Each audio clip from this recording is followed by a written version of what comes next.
Ton père est un idiot et dans 5 ans, il suppliera pour obtenir ton pardon. Ce furent les premiers mots qu'il m'a adressés. J'étais assis sur un banc métallique froid à l'aéroport de Rome FCO. Mon visage était mouillé de larmes que je ne pouvais arrêter. Mes poches étaient vides, à l'exception de 12 $ et de quelques pièces de monnaie dans une devise que je ne comprenais pas. Ma famille venait de s'éloigner de moi, disparaissant par la sécurité avec leurs cartes d'embarquement, leurs bagages assortis et leur certitude absolue qu'ils faisaient ce qu'il fallait. Et ce vieil homme, cet étranger dans un costume coûteux, s'était assis à côté de moi comme si nous étions amis et avait prononcé ces mots comme s'il énonçait un simple fait. Je l'ai regardé, trop choqué et brisé pour répondre. Il a souri, mais ce n'était pas un sourire chaleureux. C'était le sourire de quelqu'un qui avait déjà vu cette histoire et savait exactement comment elle se terminait. « Crois-moi », a-t-il dit. « Je suis en affaires depuis 40 ans. Je sais à quoi ressemble le désespoir et je sais à quoi ressemble le potentiel. Tu as les deux. » Il a cherché dans sa veste et en a sorti une carte de visite. Du papier cartonné lourd, un lettrage en relief, le genre de carte qui coûte plus cher à imprimer que ce que la plupart des gens dépensent en course. Je m'appelle Walter Ashford. J'ai bâti une entreprise de 400 millions de $ à partir de rien. Et là, tout de suite, je t'offre une chance que ta famille vient de jeter. Il a pressé la carte dans ma main tremblante. Appelle-moi quand tu seras prêt à arrêter de pleurer et à commencer à gagner. Puis il s'est levé, a ajusté sa veste et s'est dirigé vers le salon de première classe comme un homme qui n'avait jamais douté de rien dans sa vie. Je suis resté assis là un long moment à tenir cette carte, essayant de comprendre comment ma vie s'était brisée et reconstruite en l'espace de 10 minutes. Mais pour comprendre ce qui s'est passé dans cet aéroport, je dois vous ramener au début. À l'époque où je croyais encore que ma famille m'aimait inconditionnellement. À l'époque où je pensais que le sang signifiait loyauté et que la maison signifiait sécurité. Je m'appelle Ryan Torres. J'avais 19 ans quand ma famille m'a abandonné à Rome et 24 ans quand ils sont revenus en rampant. Voici l'histoire de ce qui s'est passé entre-temps. J'ai grandi dans une banlieue de Chicago, le plus jeune de 3 enfants dans ce que tout le monde appelait une bonne famille. Mon père, David Torres, était un cadre intermédiaire dans une compagnie d'assurance. Le genre d'homme qui croyait que se présenter au travail tous les jours et se plaindre de son patron lui donnait droit au respect. Ma mère, Linda, travaillait à temps partiel comme hygiéniste dentaire et passait le reste de son temps à gérer le foyer avec une précision qui frisait l'obsession. Tout devait être parfait chez les Torres, la pelouse, les meubles, l'image que nous projetions aux voisins. Mon frère aîné Marcus était l'enfant prodige, de 7 ans mon aîné. Il avait suivi exactement le chemin tracé par mes parents. Des appartements au lycée, une bourse complète pour une université respectée, l'école de droit et un poste dans un cabinet prestigieux du centre-ville. Il était tout ce que mes parents avaient toujours voulu d'un fils, et il ne laissait personne l'oublier. Ces réussites étaient le sujet de chaque dîner de famille, de chaque réunion de vacances, de chaque conversation avec des parents et amis. Ma sœur aînée, Vanessa, avait 4 ans de plus que moi et occupait un autre type de projecteur. Elle était la reine du drame, toujours au milieu d'une crise qui nécessitait l'attention et la sympathie de tout le monde. Une mauvaise note devenait une catastrophe. Une rupture devenait une tragédie. Un inconvénient mineur devenait une urgence familiale. Mes parents répondaient à tous ses besoins émotionnels, laissant tout tomber pour la réconforter, la valider, la rassurer qu'elle était spéciale et aimée. Et puis il y avait moi, la pensée après coup, l'accident, comme ma mère m'a appelé un jour quand elle pensait que je n'écoutais pas. J'avais 7 ans quand je l'ai entendu au téléphone avec sa sœur rire du fait que j'avais été une sacrée surprise et qu'il pensait avoir fini d'avoir des enfants. Je me tenais dans le couloir devant sa chambre, figé, comprenant pour la première fois que je n'avais pas été désiré comme Marcus et Vanessa l'avaient été. Cette compréhension a façonné tout ce qui a suivi. En grandissant, j'ai appris tôt que ma place dans la famille était d'être calme, agréable et reconnaissant pour les miettes d'attention qui me parvenaient. Marcus a eu les éloges et l'investissement dans son avenir. Vanessa a eu le drame et l'énergie émotionnelle. J'ai eu les restes. J'ai eu les vêtements usagés. On m'a dit d'être patient pendant que les besoins de mes frères et sœurs étaient traités en premier. Quand Marcus a eu besoin d'une voiture pour l'université, mes parents lui ont acheté une berline fiable qui coûtait 15 000 $. Quand Vanessa a eu besoin d'une voiture pour son travail, ils lui ont acheté un petit cabriolet sportif parce qu'elle méritait quelque chose de joli après sa rupture. Quand j'ai eu 16 ans et que j'ai demandé une voiture, mon père a ri et a dit que je pouvais prendre le bus comme tout le monde. Je n'étais pas un mauvais gamin. J'avais des notes correctes, je ne m'attirais pas d'ennui, je travaillais à temps partiel depuis mes 15 ans dans une épicerie à 5 km de chez nous. J'économisais mon argent soigneusement, ne demandant jamais rien à mes parents dont je n'avais pas absolument besoin. J'ai appris à être autonome parce que je n'avais pas d'autre choix. L'autosuffisance était une question de survie. L'autosuffisance était la façon dont je m'empêchais de me noyer dans une famille qui remarquait à peine mon existence. Quand j'ai obtenu mon diplôme d'études secondaires, mes parents ont clairement indiqué que l'université était ma responsabilité. Marcus avait eu ses frais de scolarité payés parce que l'école de droit est chère et importante. Vanessa avait eu les siens payés parce qu'elle avait besoin de soutien supplémentaire et de renforcement positif. Mais moi, on s'attendait à ce que je me débrouille tout seul. Tu es débrouillard, a dit ma mère quand j'ai demandé une aide financière, utilisant le même ton qu'elle pourrait utiliser pour décrire un chat errant qui avait appris à trouver sa propre nourriture. Tu as toujours été doué pour prendre soin de toi-même. Alors, j'ai contracté des prêts, travaillé 2 emplois et je me suis inscrit au collège communautaire avec l'intention d'être transféré dans une université en 4 ans. Ce n'était pas le chemin que je voulais, mais c'était le chemin que j'avais. J'assistais aux cours pendant la journée et travaillais le soir et le week-end, survivant grâce aux nouilles instantanées et à l'espoir désespéré que les choses finiraient par s'améliorer. Et puis j'ai rencontré Sophie et les choses se sont améliorées d'une manière que je n'aurais jamais pu imaginer.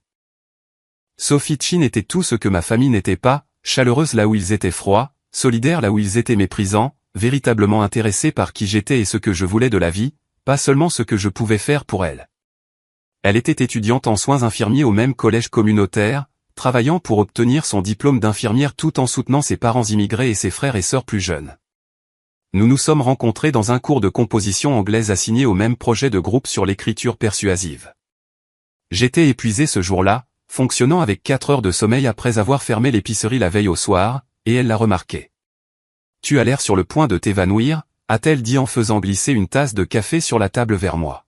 « Bois ça. » J'en ai eu un en trop par accident. Elle n'en avait pas eu un en trop par accident.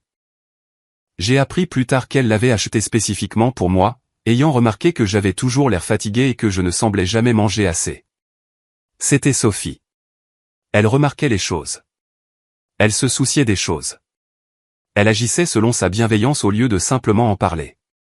Nous nous sommes liés par notre épuisement partagé et notre détermination, échangeant des histoires sur les clients difficiles et les professeurs impossibles et le défi particulier de construire un avenir sans filet de sécurité en dessous de soi.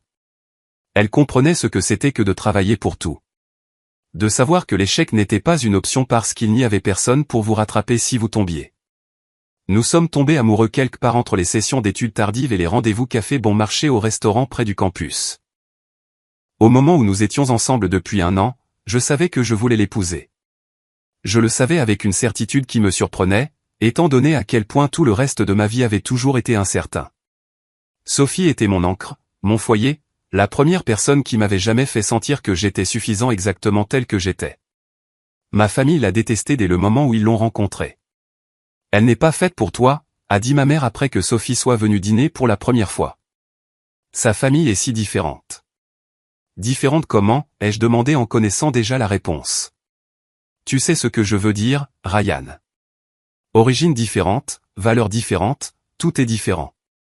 Ce qu'elle voulait dire, c'était que Sophie était sino-américaine, que ses parents parlaient un anglais accentué, qu'il possédait un petit restaurant au lieu d'occuper des emplois de bureau respectables. Ce qu'elle voulait dire, c'était que Sophie ne correspondait pas à l'image que ma mère avait construite de ceux avec qui ses enfants devraient finir. Sa famille travaille plus dur que quiconque je connais, ai-je dit. Ses parents sont venus dans ce pays avec rien et ont bâti une entreprise. Sophie paie ses études d'infirmière tout en aidant à les soutenir. En quoi n'est-ce pas admirable? Ma mère a agité la main avec dédain. Je dis juste qu'il y a plein de gentilles filles issues de bonnes familles. Tu n'as pas à te contenter de peu. Je ne me contente pas de peu. Je l'aime. La conversation s'est terminée là, mais la désapprobation non. Chaque réunion de famille devenait une occasion de me rappeler que Sophie n'était pas la bienvenue. Ils ne l'ont jamais invitée pour les vacances. Ils ne demandaient jamais de ses nouvelles. Quand je la mentionnais, ils changeaient de sujet. J'aurais dû voir alors ce qu'était vraiment ma famille. J'aurais dû comprendre que leur amour venait avec des conditions, que leur soutien avait des limites, que le sang n'était pas aussi épais qu'ils le prétendaient. Mais j'étais jeune et plein d'espoir et désespéré de croire qu'il finirait par changer d'avis. Le voyage à Rome devait tout changer. Mes parents avaient prévu des vacances familiales de 2 semaines en Italie pour célébrer leur 30e anniversaire de mariage. C'était un voyage extravagant, le genre de chose pour laquelle ils ne dépenseraient normalement jamais d'argent. Vol en classe affaires, hôtel 5 étoiles, visites privées et restaurants chers. Ils économisaient depuis des années, disaient-ils, voulant faire quelque chose de spécial en famille. C'étaient les premières vraies vacances que nous prenions ensemble depuis mon enfance. Et malgré tout, j'étais prudemment excité. Peut-être que ce serait une chance de se reconnecter. Peut-être qu'être loin du stress de la vie quotidienne, entouré d'une belle architecture, de bonne nourriture et d'expériences partagées les aiderait à voir les choses différemment. Peut-être qu'ils se souviendraient que j'étais leur fils aussi, pas juste une obligation à tolérer.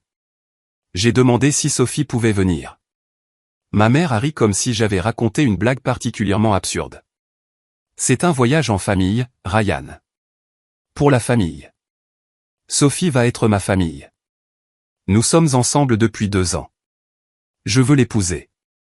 Les mots ont plané dans l'air comme une bombe attendant d'exploser. Je n'avais pas prévu de leur dire comme ça.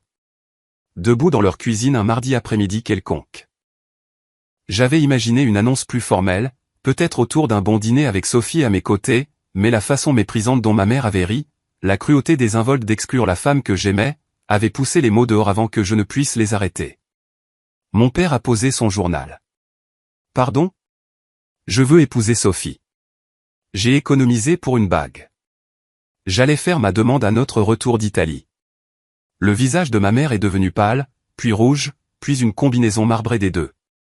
Tu ne peux pas être sérieux. Je suis tout à fait sérieux.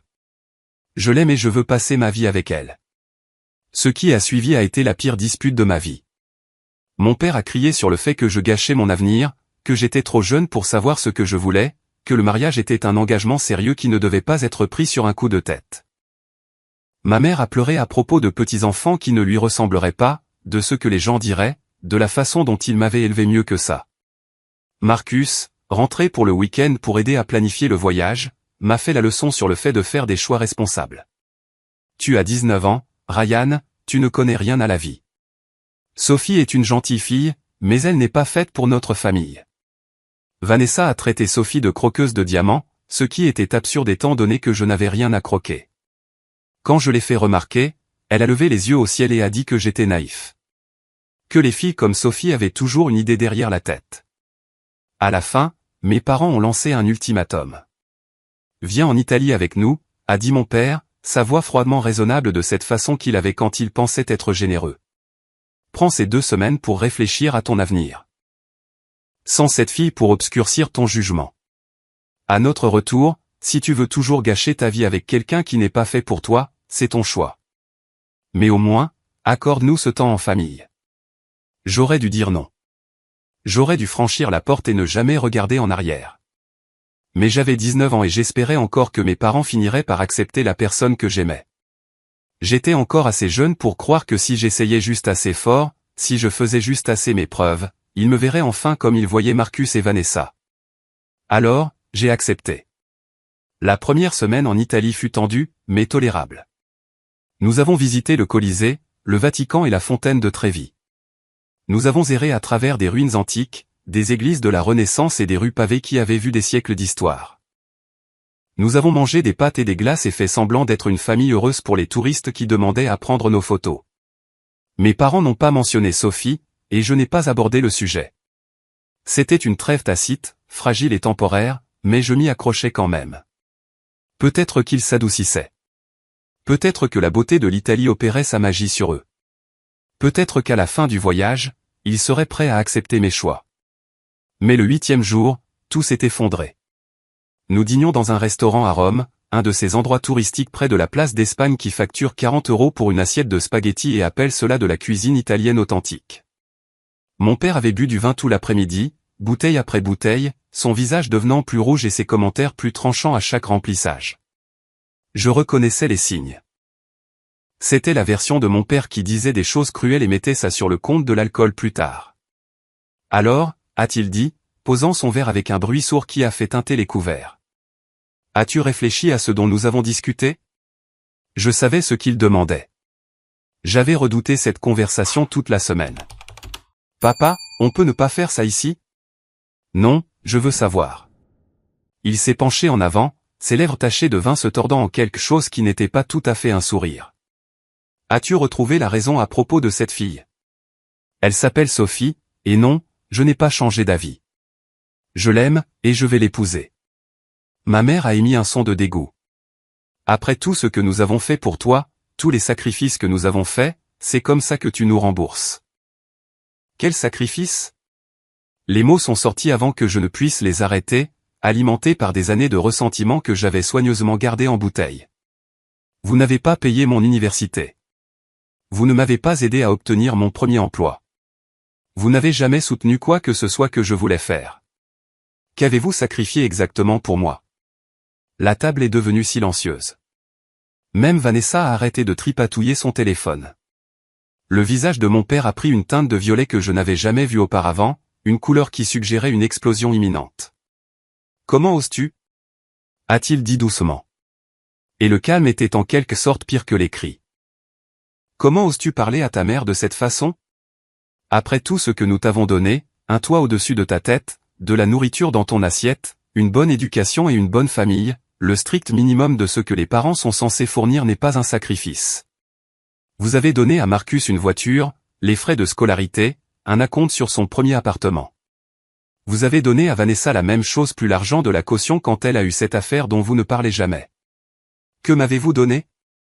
La permission d'exister dans votre maison jusqu'à mes 18 ans. Si tu es si malheureux avec cette famille, a dit mon père, se levant de table si vite que sa chaise a failli tomber. Alors peut-être que tu n'as plus besoin d'en faire partie. David, a dit ma mère, mais il n'y avait aucune conviction dans sa voix, aucune tentative réelle d'arrêter ce qui se passait. Non, j'ai fini. Mon père a fouillé dans ma veste, qui était accrochée au dossier de ma chaise, et a sorti mon téléphone. Tu n'auras pas besoin de ça. Papa, rends-moi ça. Tu veux être indépendant? Très bien, sois indépendant. Il a glissé le téléphone dans sa propre poche. Voyons comment tu t'en sors tout seul. David, peut-être qu'on devrait tous se calmer, a dit Marcus. Mais il n'a pas bougé pour arrêter notre père. Il est juste resté assis là à regarder de la même manière qu'il avait regardé toute mon enfance sans jamais intervenir. Vanessa, demande l'addition. Linda, prends tes affaires. Nous partons. Et Ryan, a demandé ma mère, mais cela ressemblait plus à une formalité qu'à une véritable inquiétude. Ryan peut se débrouiller tout seul. Il est si débrouillard après tout. N'est-ce pas ce que nous avons toujours dit? Ils sont partis. Ils sont vraiment partis. Je suis resté assis à cette table, stupéfait, regardant ma famille sortir du restaurant sans regarder en arrière. Ma mère ne s'est pas retournée. Marcus n'a pas hésité. Vanessa a même ri en franchissant la porte. Un son aigu et cruel qui a résonné dans le restaurant soudainement silencieux. Le serveur a apporté l'addition et m'a regardé avec une expression qui aurait pu être de la pitié. J'avais environ 40 € en poche, à peine assez pour couvrir ma part du repas. J'ai payé, j'ai quitté le restaurant et j'ai marché dans les rues de Rome, hébété. Je suis retourné à l'hôtel, mais quand j'ai essayé d'utiliser ma carte clé, elle n'a pas fonctionné. Le réceptionniste a expliqué en s'excusant que ma chambre avait été libérée, mes affaires avaient été récupérées et ma famille était déjà partie pour l'aéroport. Y a-t-il un problème, monsieur, a demandé le réceptionniste. Je ne savais pas comment répondre à cette question. J'ai pris un taxi pour l'aéroport, dépensant la majeure partie de l'argent qu'il me restait, espérant pouvoir les attraper avant qu'ils n'embarquent. Peut-être n'était-ce qu'un bluff.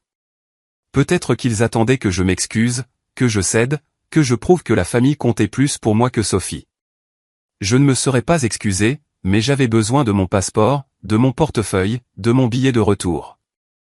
J'avais besoin d'au moins revenir sur le sol américain avant de comprendre ce qui viendrait ensuite. Quand j'ai atteint l'aéroport, je suis allé directement au comptoir de la compagnie aérienne. Je dois m'enregistrer pour mon vol. Ryan Torres, vol vers Chicago. L'agent a tapé mon nom dans l'ordinateur et a froncé les sourcils. Je suis désolé, monsieur, mais votre réservation a été annulée. Annulée par qui? Il semble que la réservation ait été modifiée par un autre membre de votre groupe. Le billet a été annulé et le remboursement a été traité sur le mode de paiement d'origine. Mais c'est mon vol. Ma famille est sur ce vol.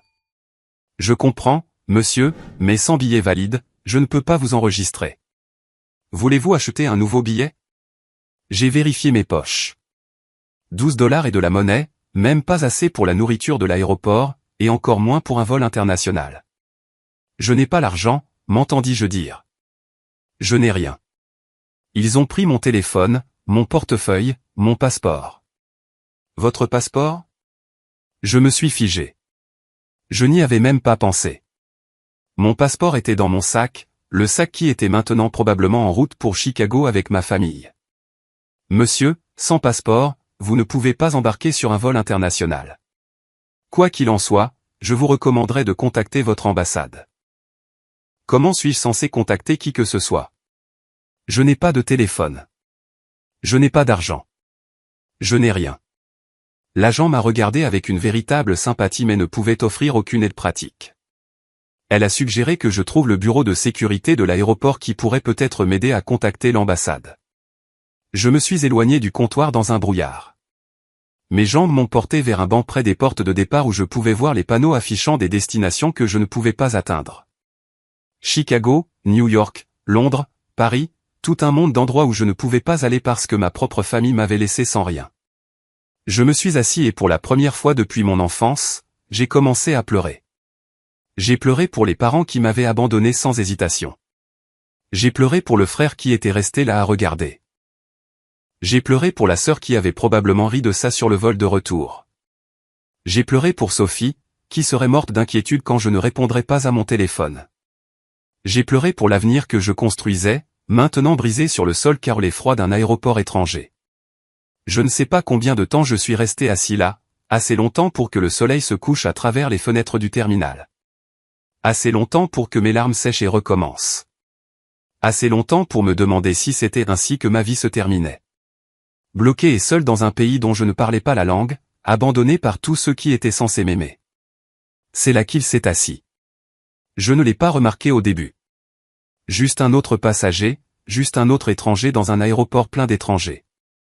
Mais ensuite il a parlé et tout a changé. C'était toute une scène au comptoir des billets. J'ai levé les yeux.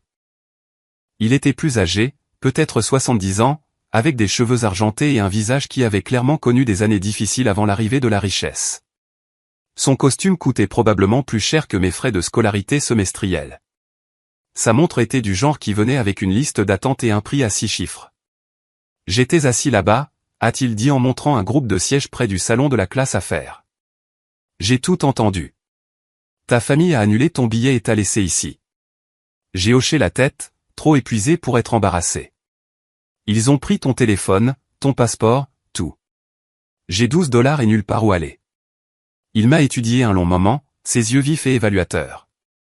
Ce n'était pas de la pitié dans son regard. C'était autre chose. Calcul peut-être ou reconnaissance. Pourquoi ont-ils fait ça, a-t-il demandé. À propos de quoi était la dispute? J'ai ri amèrement. Ma petite amie. Ils ne l'approuvent pas. Ils m'ont dit de choisir entre elle et eux. J'ai choisi elle et ils t'ont laissé bloqué en Europe comme punition. Je suppose qu'ils voulaient me donner une leçon. Sacrée leçon. Il a secoué la tête lentement. Sacrée famille. Il est resté silencieux un moment, regardant les panneaux de départ faire défiler les destinations. Puis il s'est tourné vers moi. Quel est ton nom, fiston? Ryan. Ryan Torres.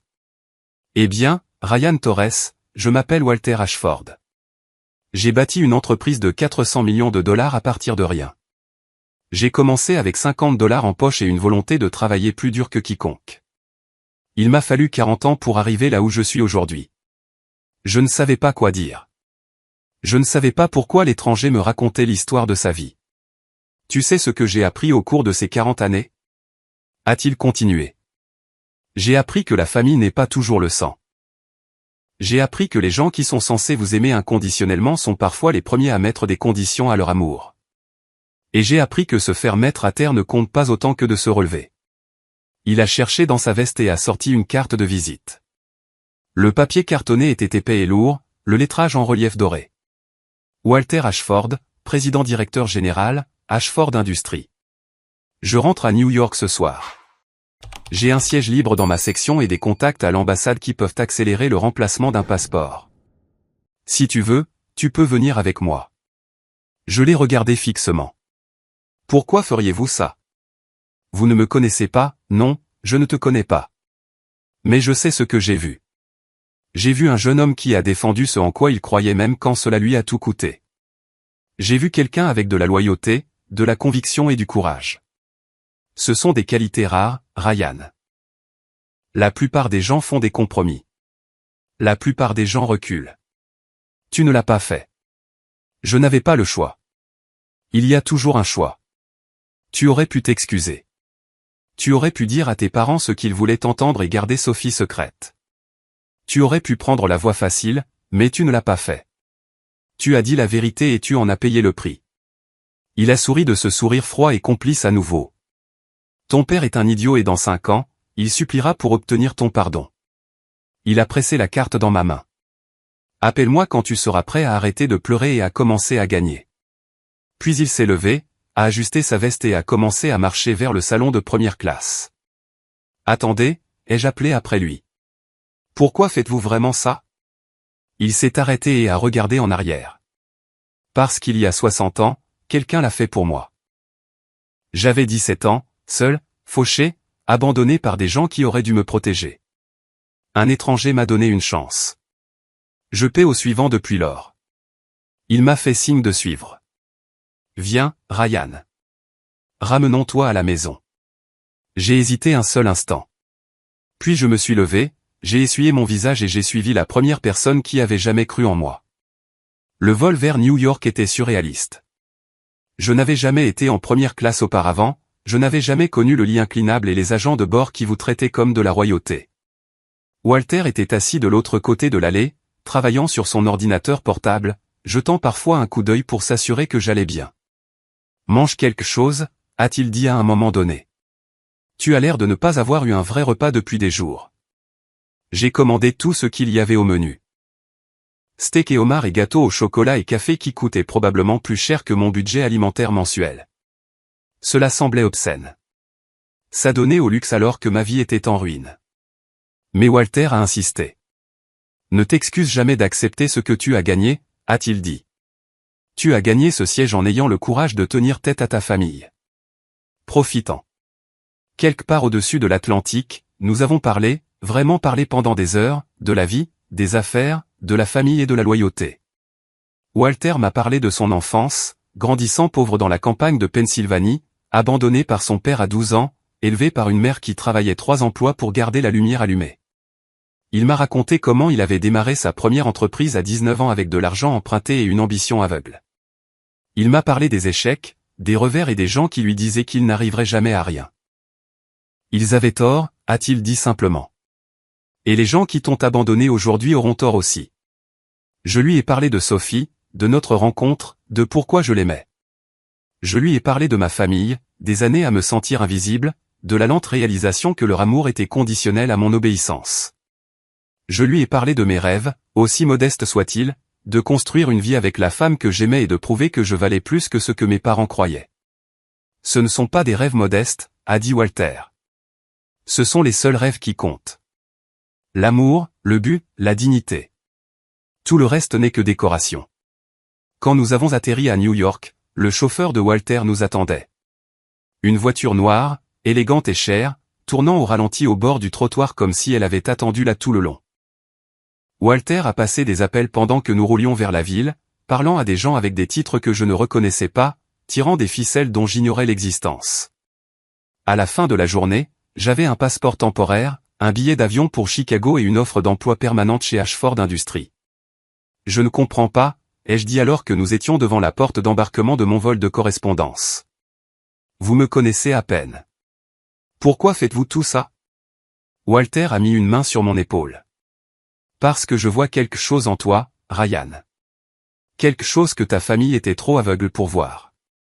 Potentiel, dynamisme. Le genre de détermination obstinée qui bâtit des empires. Il a fait une pause.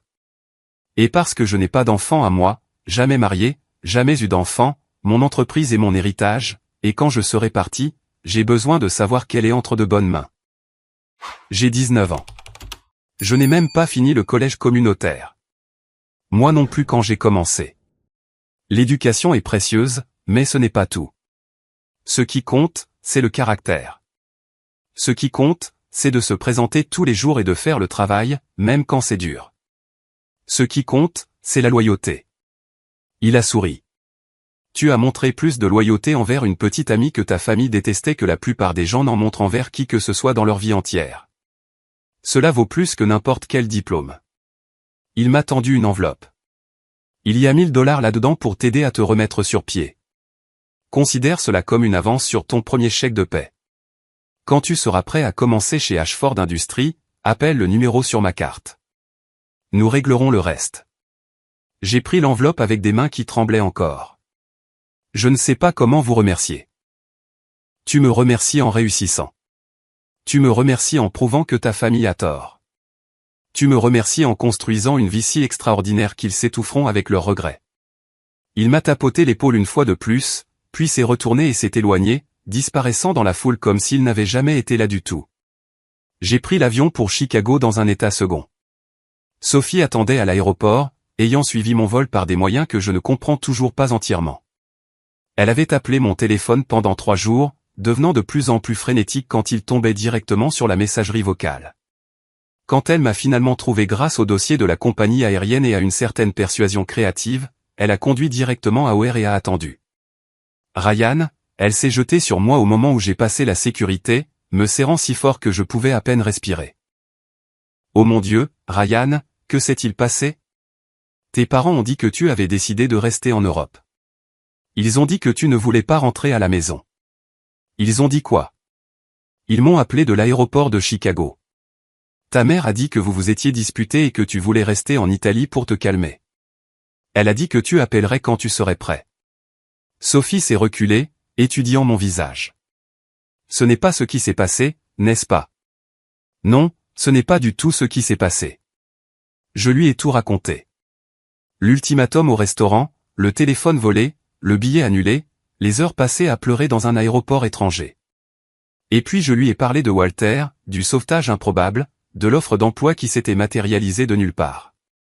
Sophie a écouté sans interrompre, son expression passant de l'horreur à la fureur puis à quelque chose qui ressemblait presque à de l'espoir. Il t'a juste aidé, un parfait inconnu.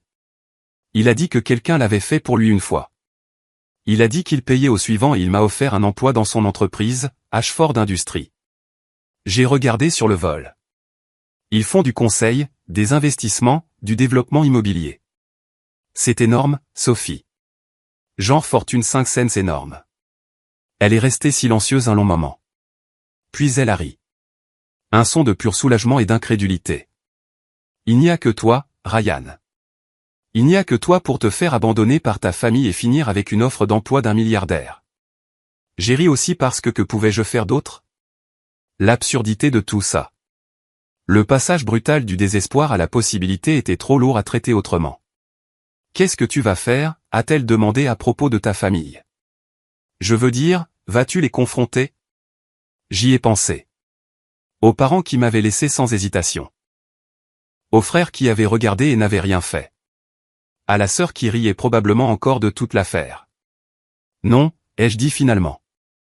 J'en ai fini avec eux. Ils ont fait leur choix. Et maintenant je fais le mien. Et quand ils réaliseront ce qu'ils ont fait? Quand ils voudront s'excuser. Ils ne s'excuseront pas. Ils trouveront des excuses. Ils diront que je les ai provoqués ou qu'ils me donnaient une leçon ou que je réagis de manière excessive. J'ai secoué la tête. Mais s'ils reviennent un jour en rampant, je veux être dans une position où je n'aurai pas besoin d'eux. Je veux réussir si complètement que leurs excuses n'auront aucun sens. Sophie a serré ma main.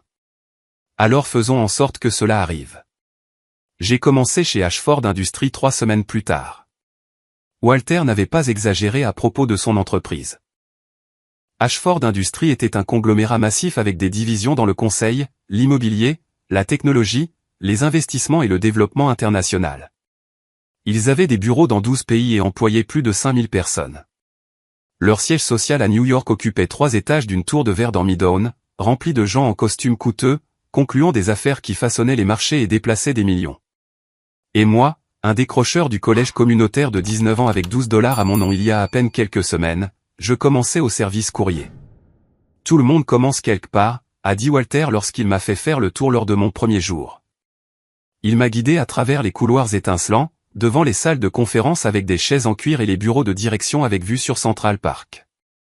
J'ai commencé à balayer les sols dans un entrepôt à Philadelphie. Mon premier patron était un ivrogne qui me jetait des choses quand il était en colère. Tu es déjà en avance sur là où j'étais.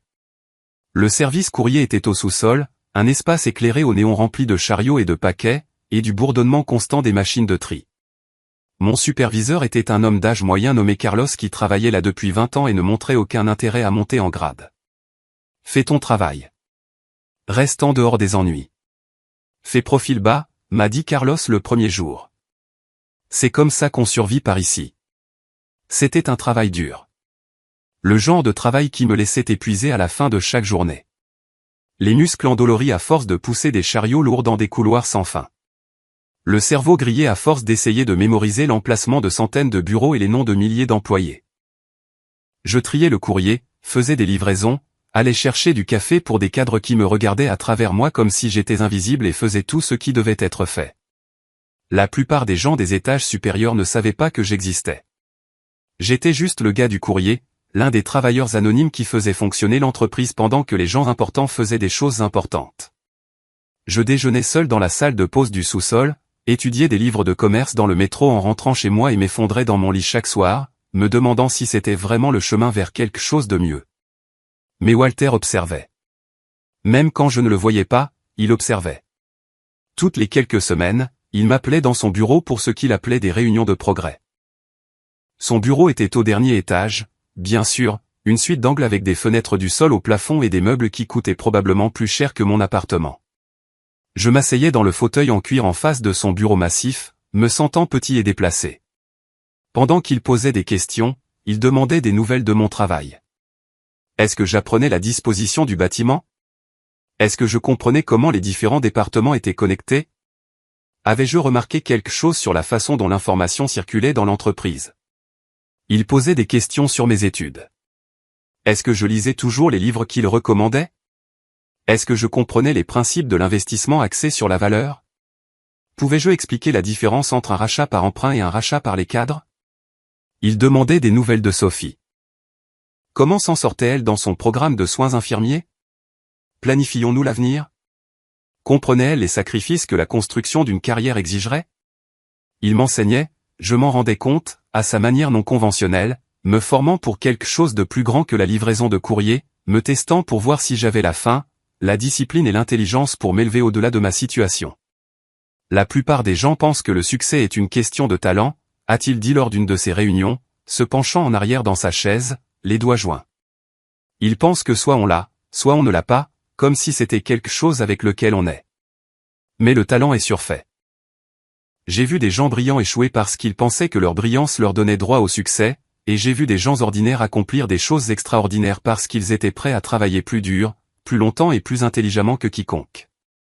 Il m'a fixé de ses yeux vifs et évaluateurs. Ce qui compte, c'est l'éthique de travail. Ce qui compte, c'est de se présenter chaque jour et de faire le travail mieux que vous ne l'avez fait hier. C'est quelque chose que tout le monde peut apprendre. C'est quelque chose que tu apprends. Après 6 mois au service courrier, j'ai été promu assistant administratif pour l'un des cadres intermédiaires de la division conseil. C'était un petit pas en avant, mais cela semblait énorme. J'avais mon propre bureau maintenant, mon propre téléphone, ma propre petite part de légitimité. Après une autre année, j'étais analyste junior travaillant avec des données réelles, contribuant à des rapports réels, siégeant dans des réunions réelles où les décisions étaient prises. Les cadres ont commencé à me reconnaître, à hocher la tête quand je les croisais dans le couloir, à se souvenir de mon nom. À 22 ans, je gérais ma propre petite équipe d'analystes responsables de projets qui affectaient de vrais clients et de l'argent réel. À 23 ans, je supervisais un projet de développement majeur dans la division immobilière, coordonnant entre les architectes, les entrepreneurs et les gouvernements locaux. À 24 ans, j'étais directeur régional avec un bureau d'angle qui avait une petite vue sur l'East River, gagnant un salaire qui aurait fait tourner la tête de mon père. Sophie et moi nous sommes mariés quand j'avais 21 ans lors d'une petite cérémonie avec sa famille et quelques amis.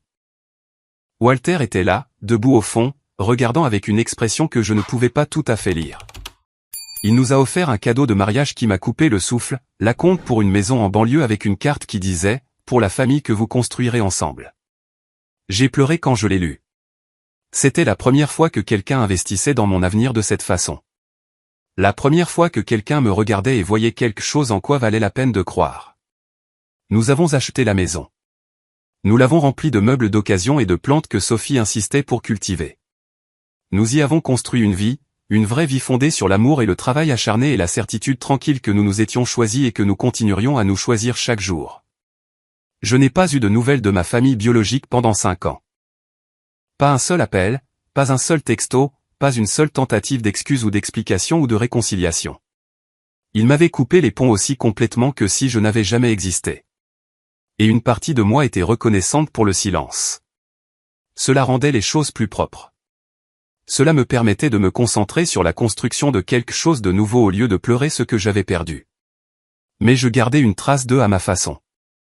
Je savais que mon père avait pris sa retraite anticipée en raison de problèmes de santé. Je savais que Marcus avait divorcé et avait du mal à reconstruire son cabinet. Je savais que Vanessa avait traversé 2 autres mariages et vivait actuellement à nouveau avec mes parents, ayant brûlé sa part de l'argent familial. Je savais tout cela parce que malgré tout, une partie de moi s'en souciait encore. Une partie de moi espérait encore qu'ils retrouveraient la raison, qu'ils réaliseraient ce qu'ils avaient fait, qu'ils voudraient arranger les choses. Et finalement, ils l'ont fait. L'appel est arrivé un mardi après-midi, 5 ans presque jour pour jour depuis qu'ils m'avaient laissé dans cet aéroport. J'étais dans mon bureau en train d'examiner des contrats pour une acquisition majeure lorsque mon assistante m'a appelé. Monsieur Torres, il y a une femme en ligne qui prétend être votre mère. Elle dit que c'est urgent. J'ai regardé le téléphone un long moment, mon cœur battant d'une manière à laquelle je ne m'attendais pas. Puis j'ai décroché. Allô, Ryan. La voix de ma mère était plus vieille, plus tremblante que dans mes souvenirs. Ryan, est-ce vraiment toi? Qu'est-ce que tu veux, maman? Elle a commencé à pleurer. De longs sanglots qui craquaient à travers la ligne téléphonique. Je suis tellement désolé, Ryan. Je suis tellement désolé. Nous n'aurions jamais dû. Ton père et moi, nous avons fait une terrible erreur. Vous m'avez laissé bloqué dans un pays étranger sans argent et sans moyen de rentrer. C'est plus qu'une erreur. Je sais. Je sais. Et je l'ai regretté chaque jour. Nous avions tort à propos de Sophie, à propos de tout. Nous avions tort. Et je suis tellement désolé. J'ai attendu, laissant le silence s'étirer. 5 ans de silence de leur part. Et maintenant ils voulaient le remplir d'excuses. Pourquoi appelles-tu maintenant? Ai-je demandé. Pourquoi aujourd'hui? Un autre sanglot. Ton père est malade, Ryan. Son cœur. Les médecins disent qu'il a besoin d'une opération.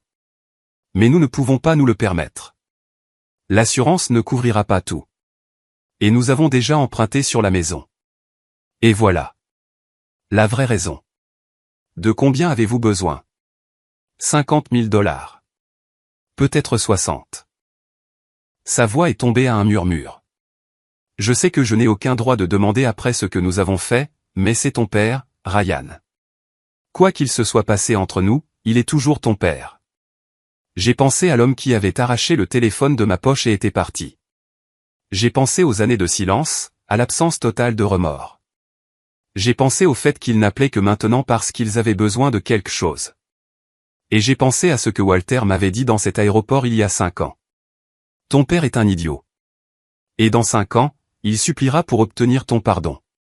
Je vais vous envoyer un chèque, ai-je dit. 75 000, cela devrait couvrir l'opération et certains coûts de récupération. Ma mère a haleté. Ryan, merci. Merci beaucoup. Je ne sais pas comment nous pourrons jamais te rembourser. Vous ne le rembourserez pas. Je ne veux pas de votre argent. Je ne veux rien de vous. Mais tu viendras sûrement nous rendre visite. Ton père voudrait te voir. Non. Le mot a plané dans l'air comme une porte qui claque. Non, ai-je répété. J'envoie l'argent parce que personne ne mérite de mourir par manque de soins médicaux. Pas même quelqu'un qui a abandonné son enfant dans un pays étranger. Mais c'est là que ça s'arrête. Je ne veux pas le voir. Je ne veux plus avoir de vos nouvelles. Considérez ceci comme la transaction finale entre nous. Ma mère pleurait plus fort maintenant. Ryan, s'il te plaît. Nous sommes ta famille. Non, vous ne l'êtes pas. Vous avez cessé d'être ma famille le jour où vous m'avez laissé à Rome. Sophie est ma famille maintenant. Ses parents, ses frères et sœurs, les gens qui ont vraiment été présents quand j'avais besoin d'eux. C'est ma famille. J'ai fait une pause, puis j'ai ajouté, si vous voulez faire quelque chose pour moi, laissez-moi tranquille. Laissez-moi vivre ma vie sans vous dedans. C'est la seule chose que je veux. J'ai raccroché avant qu'elle ne puisse répondre. Je suis resté assis dans mon bureau pendant un long moment après cet appel, regardant par la fenêtre la ligne d'horizon de la ville. J'avais imaginé ce moment tant de fois au fil des années. La confrontation, les excuses, la chance de leur dire exactement à quel point ils m'avaient blessé. Mais maintenant que c'était arrivé, je ne me sentais pas triomphant. Je ne me sentais pas justifié. Je me sentais juste triste. Triste pour la famille que j'avais perdue. Triste pour les parents qui ne comprendraient jamais ce qu'ils avaient jeté. Triste pour le garçon qui avait pleuré dans un aéroport en croyant que sa vie était finie. Ce garçon était parti. Maintenant, à sa place, il y avait un homme qui avait construit quelque chose d'extraordinaire à partir des décombres de cette nuit-là. Une carrière, un mariage, une vie remplie de gens qui l'aimaient inconditionnellement. Walter avait eu raison, 5 ans à supplier le pardon. Mais certaines choses ne peuvent pas être pardonnées. Certaines blessures sont trop profondes. Certaines trahisons trop complètes. Tout ce que vous pouvez faire, c'est y survivre et construire quelque chose de mieux de l'autre côté. J'ai envoyé le chèque le lendemain. Je n'ai plus jamais eu de nouvelles de mes parents. Walter est décédé paisiblement 2 ans plus tard dans son sommeil à l'âge de 74 ans. Il a laissé la majeure partie de sa succession à des œuvres caritatives, mais il m'a aussi laissé quelque chose. Une lettre manuscrite sur son papier à en-tête personnelle accompagnée d'une petite boîte en bois. Cher Ryan, commençait la lettre. Si tu lis ceci, c'est que j'ai finalement quitté cette enveloppe mortelle. Comme dirait Shakespeare, je veux que tu saches que te rencontrer dans cet aéroport a été l'un des grands privilèges de ma vie. J'ai vu en toi le même espoir désespéré que j'avais à ton âge, et je suis fier au-delà de toute mesure de l'homme que tu es devenu. Dans cette boîte se trouve la montre de mon père. Il me l'a donnée quand j'avais 18 ans, juste avant de disparaître de ma vie pour toujours. Je l'ai portée avec moi chaque jour depuis. Un rappel d'où je viens et de la distance que j'ai parcourue. Maintenant je te la donne. Pas parce que tu as besoin d'un rappel, mais parce que tu as gagné le droit de porter quelque chose vers l'avant. Passe-la un jour à quelqu'un qui en a besoin comme je te passe ma chance. Construis une belle vie, Ryan. Aime ta femme. Élève de bons enfants. Et ne laisse jamais, au grand jamais, quelqu'un te faire sentir petit à nouveau. Ton ami Walter. Je porte cette montre tous les jours maintenant. Elle n'est pas chic, pas chère, juste une vieille pièce d'horlogerie en argent qui appartenait à un homme que je n'ai jamais rencontré. Mais elle me rappelle Walter et le moment dans cet aéroport où un étranger a cru en moi avant que je ne croie en moi-même. Sophie et moi avons 2 enfants maintenant. Un garçon nommé Walter. D'après l'homme qui m'a sauvé, et une fille nommée Grace, d'après la qualité que j'ai essayé de cultiver en moi malgré tout. Je leur raconte des histoires sur leur grand-père, celui qu'ils ne rencontreront jamais, pas mon père biologique, qui est finalement décédé 3 ans après son opération, sans jamais avoir repris contact. Mais Walter, l'homme qui a été plus un père pour moi en 5 ans que David Torres ne l'a été en 19. C'était un étranger, leur dis-je, un parfait inconnu qui s'est assis à côté de moi quand j'étais au plus bas et m'a offert une chance. Il n'était pas obligé de le faire. Il a choisi de le faire. Et parce qu'il a choisi de le faire, vous êtes ici. Je suis ici. Tout ce que nous avons existe. Parce qu'une personne a décidé d'être gentille. Rencontrerons-nous des étrangers comme ça? Demande mon fils. Peut-être, dis-je. Mais plus important encore, j'espère que vous serez des étrangers comme ça pour quelqu'un d'autre. J'espère que vous verrez quelqu'un qui est perdu et effrayé et que vous lui tendrez la main. C'est l'héritage que Walter m'a laissé. Pas de l'argent, bien qu'il m'en ait laissé un peu aussi. Pas le succès, bien que son mentorat ait rendu cela possible. L'héritage qu'il a laissé était la conviction que la gentillesse d'une personne peut tout changer. Qu'être abandonné ne signifie pas être seul. Que la famille n'est pas une question de sang, mais de qui est présent quand cela compte. J'avais 19 ans